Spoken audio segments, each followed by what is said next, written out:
नमस्कार, त्रिनेत्र चूरू अपडेट लेकर हाजिर हूँ मैं विनीता शर्मा और आइए अब नजर डालते हैं आज की अपडेट्स पर।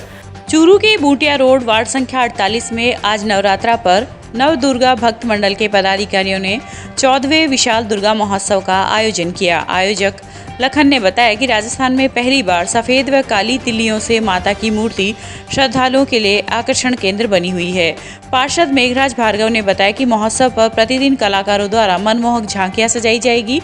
महोत्सव पर 3 अक्टूबर को विशाल जागरण व 5 अक्टूबर को मूर्ति का विसर्जन होगा। इस अवसर पर विष्णु, विक्रम, ललित, भानु आदि ने आयोजकीय भूमिका निभाई। नवदुर्गा भगत मंडल की तरफ से 14वां विशाल माता रानी की मूर्ति की स्थापना की गई है।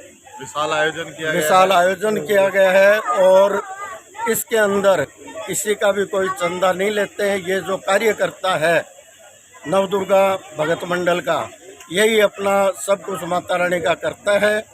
और मैं माता रानी से प्रार्थना करता हूँ कि इन बच्चों के ऊपर हमेशा ऐसा ही आशीर्वाद बनाए रखे, इनको शक्ति दे और इनके मनोकामना पूर्ण करे। जय माता दी। आपका नाम? मेघराज भार्गव, पार्षद, वार्ड नंबर 48। रतनगढ़ के वार्ड संख्या 31 में संतोष दास महाराज की बगीची के पास नवजागृत दुर्गा मंडल के द्वारा आज नवरात्रा घट स्थापना की गई। इस अवसर पर मस्तगिरी महाराज, वेद प्रकाश पवार, नानूराम भूसर आदि ने मां दुर्गा की आरती की। पंडित राजकुमार बुढ़ाडरा के सानिध्य में पूजा अर्चना कर मूर्ति की स्थापना की गई। 9 दिनों तक उक्त स्थान पर सुबह शाम मां की आरती होगी तथा मनमोहक झांकियों की प्रस्तुति दी जाएगी। कॉमनवेल्थ में सिल्वर मेडल जीतकर चूरू आने पर आज ओलंपियन देवेंद्र झाझड़िया का विधायक निवास पर पूर्व जिला प्रमुख हरलाल सहारण के नेतृत्व में भाजपा के कार्यकर्ताओं व पदाधिकारियों द्वारा माल्यार्पण कर स्वागत व अभिनंदन किया गया। झाझड़िया ऐसे दूसरे खिलाड़ी हैं जो भारत में लंबे समय तक खेल रहे हैं। वह भारत को मेडल दिलाकर चूरू का विश्व पटल पर नाम रोशन कर रहे हैं। इस अवसर पर विधानसभा संयोजक पदम सिंह राठौड़, पूर्व जिला अध्यक्ष वासुदेव चावला, बसंत शर्मा आदि उपस्थित रहे। चूरू की मिट्टी के लाल देवेंद्र झाझड़िया का आज चूरू जिले में उपनेता प्रतिपक्ष माननीय राठौड़ साहब के निवास पर पधारना हुआ। 20 साल से लगातार खेलों में मेडल जीतने वाले एकमात्र खिलाड़ी, या यूं कहें खेल के क्षेत्र में सचिन तेंदुलकर के बाद में इतने लंबे समय तक खेलने वाले खिलाड़ी देवेंद्र झाझड़िया आज सिल्वर जीतकर चूरू में प्रथम बार राठौड़ साहब के निवास पर आए। पूर्व जिला प्रमुख हरलाल जी सहारण के नेतृत्व में भारतीय जनता पार्टी के सभी कार्यकर्ताओं ने उनका सम्मान किया, उनका स्वागत किया। देवेंद्र झाझड़िया ने भी कहा कि मैं खेलों में और भी आगे काम करना चाहता हूं और लंबा खेलना चाहता हूं, और उन्होंने ये भी कहा कि चूरू के लोग खेलों में आगे बढ़े, ये उनका ध्येय है। नेहरू युवा केंद्र चूरू युवा कार्यक्रम एवं खेल मंत्रालय भारत सरकार द्वारा जिला स्तरीय युवा महोत्सव का आयोजन सरदारशहर के एसपीडी कॉलेज में किया गया। कार्यक्रम में जिले भर से आए युवाओं ने विभिन्न गांवों व ब्लॉक का प्रतिनिधित्व करते हुए यंग आर्टिस्ट, युवा लेखक, सांस्कृतिक प्रस्तुति, मोबाइल फोटोग्राफी, भाषण प्रतियोगिता व युवा संवाद में उत्साह के साथ सहभागिता दिखाई। सांस्कृतिक विरासत के साथ विकसित भारत के निर्माण के तहत भारत @2047 विजन पर बोलते हुए विभिन्न वक्ताओं ने 500 से अधिक उपस्थित युवाओं को अपने सामर्थ्य के सदुपयोग का आह्वान किया तथा आजाद भारत के 100 वर्ष के अवसर पर राष्ट्र को विकसित करने के संकल्प में परंपरा, संस्कार एवं संस्कृति के रखरखाव के साथ आगे बढ़ने का संदेश दिया।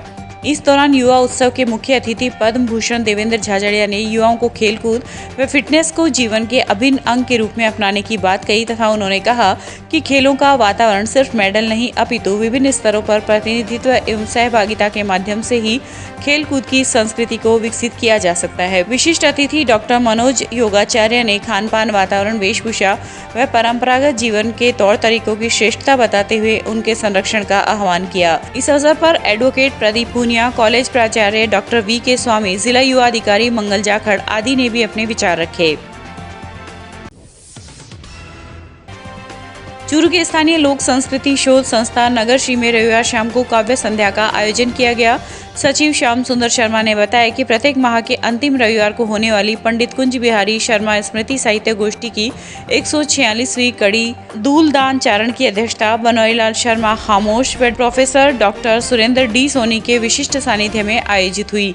इस दौरान केंद्रीय विद्यालय की छात्राओं ने दुर्गा स्तवन के श्लोकों के साथ कार्यक्रम का शुभारंभ किया। काव्य कलश के अंतर्गत मंगल व्यास भारती ने दोहे सुनाए। इस अवसर पर प्रमोद सिंह आठिया, दीपक चांदोलिया, विजयकांत शर्मा आदि ने अपनी कविताओं से समा बांधा। राजलदेसर कस्बे के श्री अंजनी माता वीर हनुमान मंदिर देवनगर ढाणीबास में विशाल भव्य रामकथा का आयोजन होगा। बाबा भक्त हनुमान पारिक के सानिध्य में होने वाली रामकथा को लेकर आज मंदिर में पोस्टर विमोचन किया गया। आयोजन के व्यवस्थापक तुलसीराम पांडे ने बताया कि 28 अक्टूबर से 6 नवंबर तक बाबा भक्त हनुमान पारिक के सानिध्य में शुरू होने वाली विशाल रामकथा की कथावाचक अनंत श्री विभूषित जगत गुरु राम स्वरूपाचार्य महाराज चित्रकूट कामदगिरी पीठाधीश्वर अपने मुखारविंद से राम कथा का रसपान करेंगे, जिसमें 28 अक्टूबर को सुबह 9 बजे संकट मोचन हनुमान मंदिर ढाणीबास से कलश यात्रा रवाना होकर कस्बे के मुख्य मार्गों से होकर कथा स्थल पहुंचेगी। कथा का समय 2 बजे से शाम 5 बजे तक रहेगा। अंजनी माता महावीर हनुमान मंदिर ढाणीबास राजलदेसर में परम सानिध्य हनुमान जी पारिक बाबा भक्त के सानिध्य में आने वाली 28 अक्टूबर से और 6 नवंबर तक विशाल राम कथा का आयोजन होने जा रहा है राजलदेसर की धन्य धरा पर, जिसमें चित्रकूट कामदगिरी के पीठाधीश्वर जगत गुरु राम स्वरूपाचार्य जी महाराज अपने मुखारविंद से दिव्य कथा का रसास्वादन कराएंगे। कथा का समय रहेगा दोपहर 2 बजे से 5 बजे तक।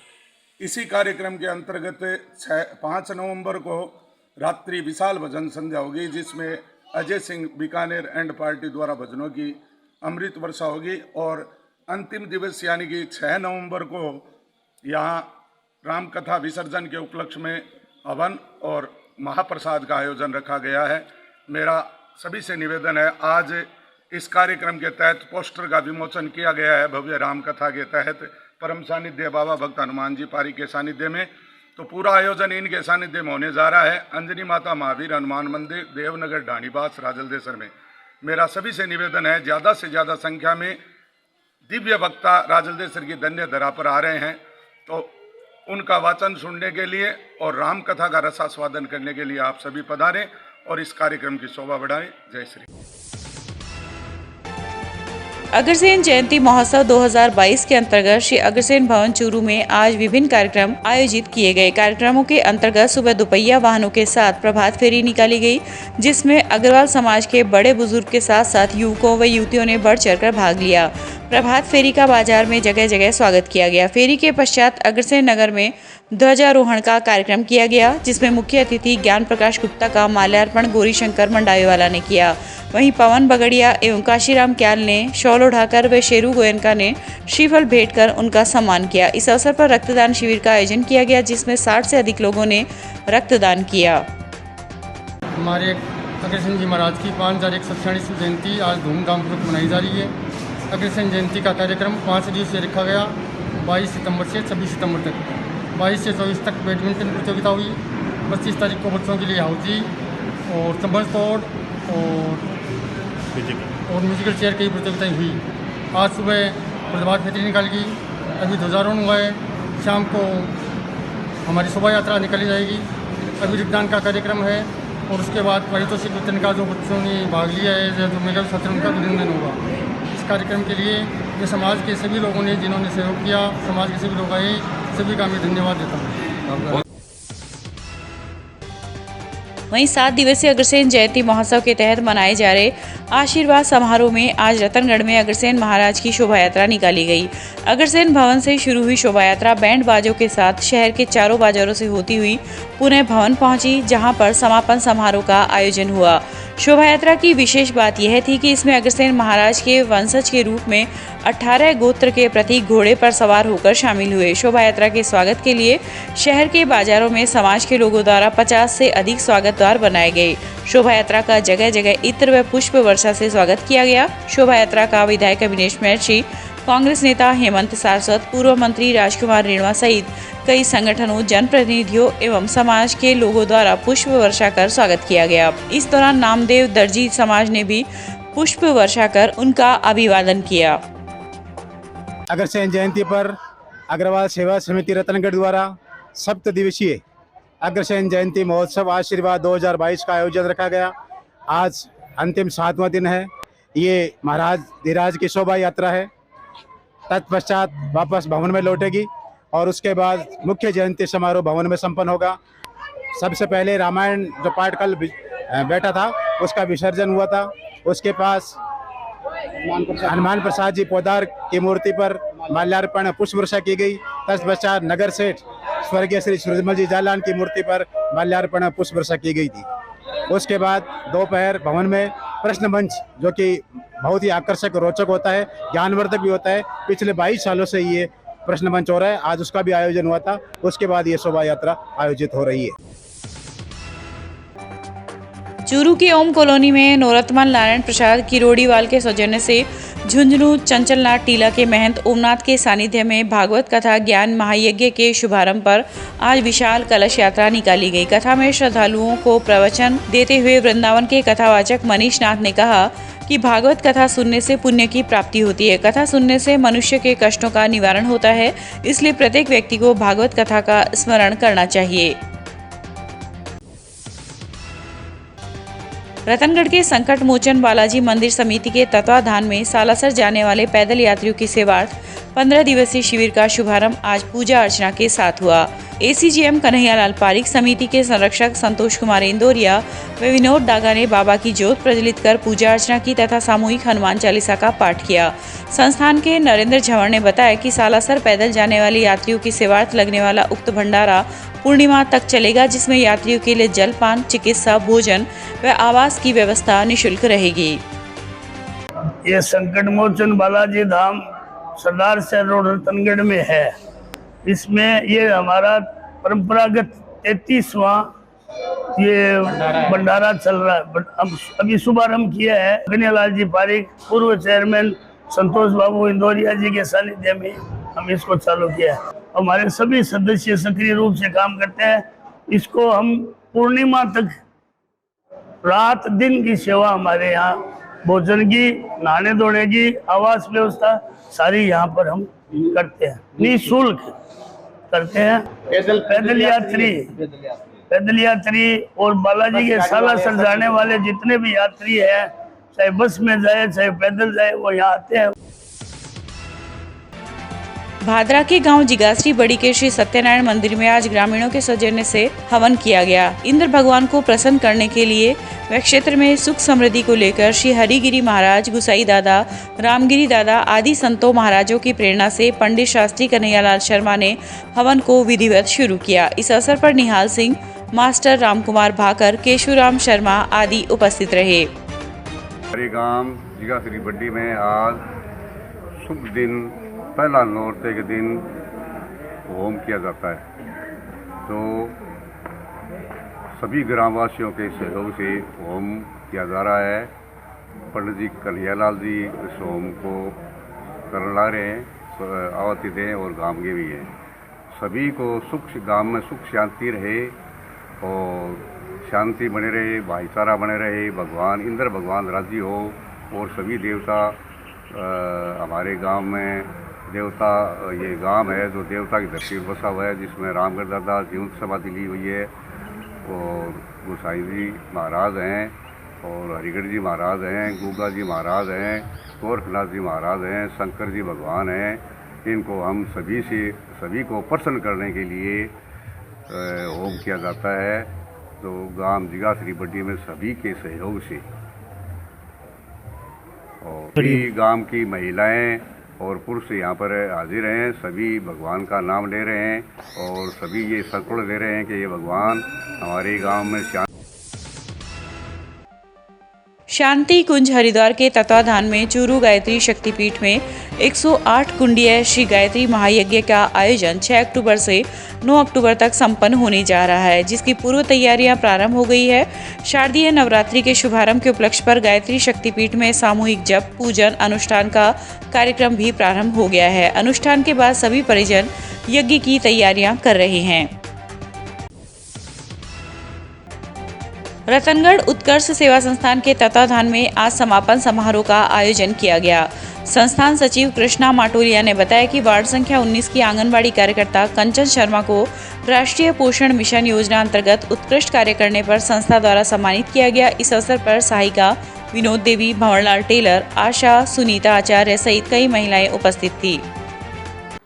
आज दिनांक 26/9/2022 को उत्कर्ष सेवा संस्थान रतनगढ़ द्वारा अभिनंदन सम्मान समारोह का आयोजन रखा गया। ये आयोजन श्रीमती कंचन शर्मा के सम्मान में रखा गया। श्रीमती कंचन शर्मा वार्ड नंबर 19 ने राष्ट्रीय पोषण मिशन योजना के तहत पोषण ट्रैकर में उत्कृष्ट कार्य किया गया और उन्हीं के सम्मान में यह कार्यक्रम हमने रखा।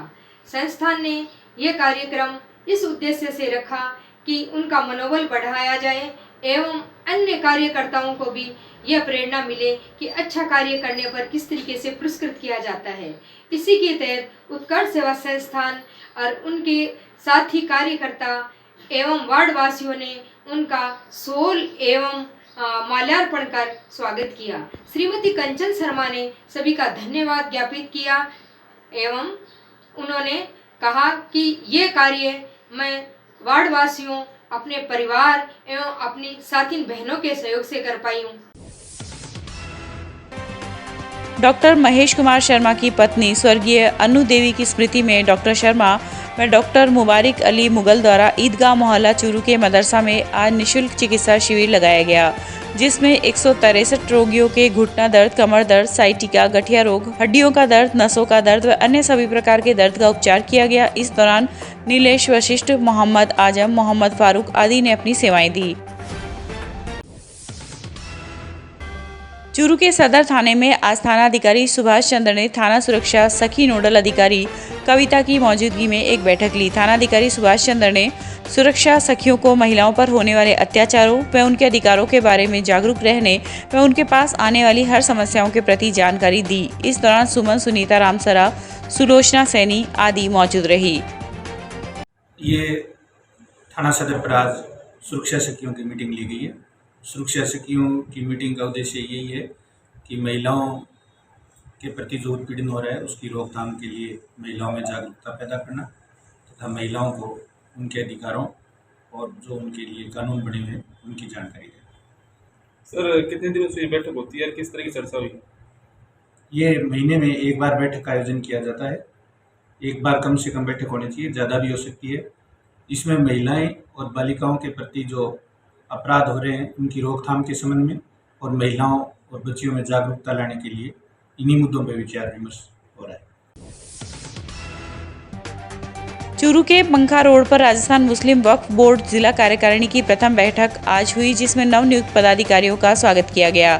चूरू जिला वक्फ बोर्ड सरपरस्त जमील चौहान की सरपरस्ती व जिला वक्फ बोर्ड अध्यक्ष आजम अली खान की सदारत में हुई बैठक में अनेक मुद्दों पर चर्चा हुई, जिसमें जिला मुख्यालय पर वक्फ बोर्ड कार्यालय के लिए जमीन आवंटन, जिले में वक्फ की जमीनों पर अनाधिकृत कब्जाधारियों से मुक्त करवाने सहित अनेक प्रस्ताव पारित किए गए। बैठक में नायब सदर डॉक्टर अयूब खान, बरकत अली टाक, ताज मोहम्मद आदि मौजूद रहे। चूरू जिला वक्फ बोर्ड के नवनियुक्त पदाधिकारियों की आज प्रथम बैठक पंखा रोड पे की गई, जिसमें सर्वसम्मति से सभी पदाधिकारियों ने वक्फ बोर्ड की जो अनाधिकृत लोग जो काबिज है उनके खिलाफ कार्रवाई की मांग और जिला मुख्यालय पर वक्फ बोर्ड का कार्यालय खोलने की मांग सहित अनेक मुद्दों पर आज नवनियुक्त पदाधिकारियों की बैठक हुई, जिसमें पदाधिकारियों का स्वागत और अभिनंदन किया गया और अनेक प्रस्ताव पारित कर राजस्थान मुस्लिम वक्फ बोर्ड को भेजे गए हैं। और मैं जमील चौहान, जिला वक्फ बोर्ड सरपरस्त और जिला अध्यक्ष आजम अली खान की अध्यक्षता में आज ये प्रथम बैठक रखी गई, जो सौहार्दपूर्ण वातावरण के साथ संपन्न हुई और अनेक विषयों पर आज इसमें चर्चा की गई। वक्फ बोर्ड से संबंधित जितने भी मुद्दे हैं उनको सर्वसम्मति से पारित कर राजस्थान मुस्लिम वक्फ बोर्ड को भेजे गए। चूरू कोतवाली थाना पुलिस ने कार्रवाई करते हुए आज बाइक चोर को गिरफ्तार कर आरोपी के कब्जे से चोरी की गई बाइक को बरामद किया है। हेड कांस्टेबल सुभाष मीणा ने बताया कि आरोपी ने शहर के वार्ड संख्या 23 में बाइक की चोरी की वारदात को अंजाम दिया था, जिसका मामला कोतवाली थाने में दर्ज हुआ था, जिस पर पुलिस ने सरदार शहर तिराहे से आरोपी को गिरफ्तार कर लिया। चूरू कोतवाली थाने में 261 नंबर मुकदमा दर्ज हुआ था और जिसको कल तारीख को मैंने काफी शहर में तलाश की, जिस पर वो सरदार शहर तिराहे के पास भी इसको मैंने दस्तावेज किया, वहाँ से लेकर थाने। कौन आरोपी है, क्या कार्रवाई की है? अरशद खां उर्फ आरती ये चोरी के मुकदमे में बाइक बरामद करी है। हाँ, बाइक बरामद। रतनगढ़ तहसील के गांव छाबड़ी खारी निवासी 30 वर्षीय दिव्यांग युवक की आज सुबह कुंड में डूबने से मौत हो गई। सूचना पर रतनगढ़ पुलिस मौके पर पहुंची तथा शव को कुंड से बाहर निकलवाकर जिला अस्पताल की मोर्चरी में रखवाया। पुलिस को दी रिपोर्ट में मृतक के भाई 35 वर्षीय तेजपाल मेघवाल ने बताया कि उसका छोटा भाई नरेंद्र सुबह उठा और खेत जाने से पहले घर के पास स्थित कुंड से पानी निकालने के लिए गया, जहाँ पर उसका पैर फिसल गया और डूबने से उसकी मौत हो गई। जब काफी देर तक वह पानी लेकर नहीं आया तो तेजपाल ने कुंड में देखा, जहां नरेंद्र का शव मिला। गांव छाबड़ी खारी का तेजपाल मेघवाल ने रिपोर्ट पेश की है कि मेरा भाई सुबह कुंड से पानी निकाल रहा था, पानी निकालते समय कुंड में गिर गया, जिससे पानी में डूबने से मृत्यु हो गई। पोस्टमार्टम करवाया जा रहा है। ये था आज का चूरू अपडेट। कल फिर हाजिर होंगे नई अपडेट के साथ। अब दीजिए इजाजत। नमस्कार।